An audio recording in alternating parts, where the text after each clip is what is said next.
Assalamualaikum warahmatullahi wabarakatuh. Salam sejahtera untuk kita semua.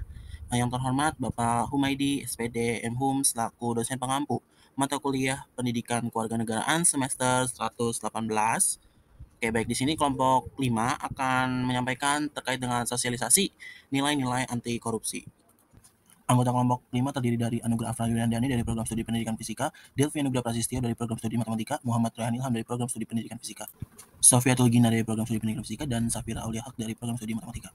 Selanjutnya ada definisi korupsi. Korupsi adalah tindakan penyalahgunaan kekuasaan atau posisi yang dimiliki oleh seseorang dengan tujuan mendapatkan keuntungan pribadi secara tidak sah.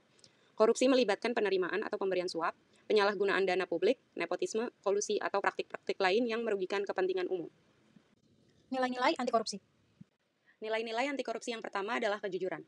Kejujuran adalah kualitas atau sikap yang menunjukkan integritas dan kebenaran dalam perkataan, tindakan, dan perilaku seseorang. Dalam konteks nilai-nilai anti korupsi, kejujuran mengacu pada perilaku yang bebas dari penipuan, manipulasi, atau penyalahgunaan kekuasaan untuk keuntungan pribadi. Berikut peran dalam anti korupsi.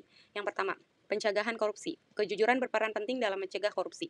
Ketika individu atau penjabat pemerintah berpegang pada prinsip kejujuran, mereka tidak akan memanfaatkan posisi atau wewenang mereka untuk memperoleh keuntungan pribadi dengan cara yang tidak sah. Selanjutnya, pemulihan kepercayaan publik. Kejujuran merupakan kunci dalam membangun dan memulihkan kepercayaan masyarakat terhadap pemerintah, institusi, dan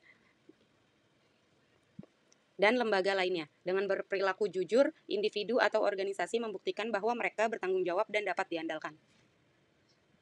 Yang kedua ada kepedulian. Kepedulian merupakan perwujudan dari salah satu bentuk tindakan nyata yang dilakukan oleh seseorang atau sekelompok orang dalam merespons suatu permasalahan. Kata kepedulian berasal dari kata dasar peduli yang berarti memperhatikan atau menghiraukan. Peduli merupakan suatu tindakan yang didasari pada keprihatinan masalah orang lain. Yang ketiga ada kemandirian. Kemandirian adalah suatu kemampuan psikososial berupa kesanggupan untuk berani, berinisiatif, dan bertanggung jawab dalam mengatasi hambatan atau masalah dengan rasa percaya diri dan tidak tergantung kemampuan orang lain, serta mampu memerintah, menguasai, dan menentukan dirinya sendiri tanpa terpengaruh lingkungan dan orang lain. Selanjutnya ada disiplin. Disiplin merupakan patuh terhadap peraturan atau tunduk pada pengawasan dan pengendalian. Seseorang yang memiliki sikap disiplin dan memiliki komitmen tinggi akan selalu melakukan segala sesuatu sesuai dengan yang telah ditetapkan. Kedisiplinan dapat diwujudkan antara lain dalam bentuk kemampuan mengatur waktu dengan baik, kepatuhan kepada seluruh peraturan dan ketentuan yang berlaku, mengerjakan segala sesuatu dengan tepat waktu, dan fokus pada pekerjaan. Selanjutnya adalah tanggung jawab.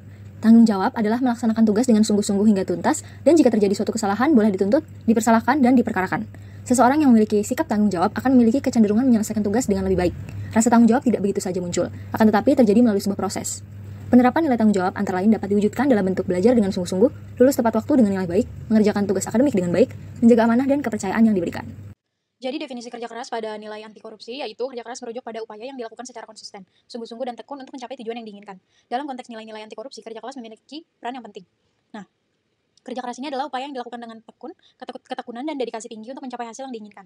Hal ini melibatkan konsistensi, disiplin, dan semangat untuk melewati rintangan atau hambatan yang mungkin muncul. Nah, selanjutnya ini ada sederhana. Penerapan dalam nilai-nilai anti korupsi yang pertama ini ada integritas, yaitu perannya menjaga kejujuran dan moralitas dalam segala situasi. Yang kedua menolak tawaran suap atau gratifikasi yang melibatkan penyalahgunaan kekuasaan. Dan yang ketiga ini menjaga konsistensi antara ucapan dan tindakan. Selanjutnya ada akuntabilitas. Akuntabilitas ini penerapannya yang pertama ada bertanggung jawab atas tindakan dan keputusan yang diambil, lalu ada melakukan pelaporan keuangan yang jujur dan transparan, lalu ada menghormati dan mematuhi peraturan dan aturan yang berlaku. Yang ketiga ada transparansi, yaitu yang pertama membuka informasi secara luas dan mudah diakses untuk masyarakat, lalu ada mengungkapkan proses pengambilan keputusan dan pengelolaan sumber daya publik, dan yang ketiga ada menghindari konflik kepentingan dan praktik korupsi yang tersembunyi. Nilai anti korupsi selanjutnya adalah nilai keberanian. Berani adalah tidak takut menghadapi bahaya atau kesulitan. Orang yang berani memiliki hati yang mantap dan rasa percaya diri yang besar, pantang mundur, dan tidak gentar. Keberanian diperlukan untuk mencegah korupsi dan melaporkan tindak pidana korupsi ke aparat. Keberanian dapat diwujudkan dalam bentuk berani mengatakan dan membela kebenaran, berani mengakui kesalahan, berani bertanggung jawab, dan sebagainya. Keberanian sangat diperlukan untuk mencapai kesuksesan, dan keberanian akan semakin matang jika diiringi dengan keyakinan. Serta keyakinan akan semakin kuat jika pengetahuannya juga kuat.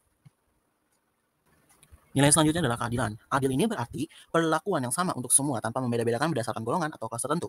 Keadilan dalam konteks nilai-nilai anti korupsi itu meliputi perlakuan yang setara dan transparan bagi semua individu tanpa adanya diskriminasi. Ini berarti menjunjung tinggi kesetaraan dalam penerapan hukum tanpa memandang status sosial atau kekuasaan. Seseorang yang adil selalu bersikap imparsial, tidak memihak kecuali pada kebenaran. Bukan berpihak karena pertemanan, persamaan suku, bangsa, maupun agama. Sehingga penilaian, kesaksian, dan keputusan hukum hendaknya berdasar pada kebenaran walaupun kepada diri sendiri. Sikap ini pada akhirnya akan mencegah konflik kepentingan yang menjadi salah satu cikal bakal korupsi. Maka kesimpulannya adalah sosialisasi nilai-nilai anti korupsi bertujuan untuk meningkatkan kesadaran masyarakat tentang dampak negatif korupsi, mencegah terjadinya tindakan korupsi, membentuk sikap yang kuat terhadap korupsi, merubah budaya korupsi menjadi budaya integritas, memperkuat lembaga-lembaga pemberantasan korupsi, dan mendorong kolaborasi antara berbagai pihak dalam upaya bersama melawan korupsi. Dengan pendekatan pendidikan efektif, sosialisasi ini dapat menciptakan masyarakat yang menghargai integritas, transparansi, dan akuntabilitas serta menciptakan lingkungan yang tidak toleran terhadap korupsi. Sekian pemaparan sosialisasi nilai-nilai anti korupsi dari kelompok 5. Kurang lebihnya mohon maaf. Wassalamualaikum warahmatullahi wabarakatuh. Terima kasih banyak semuanya.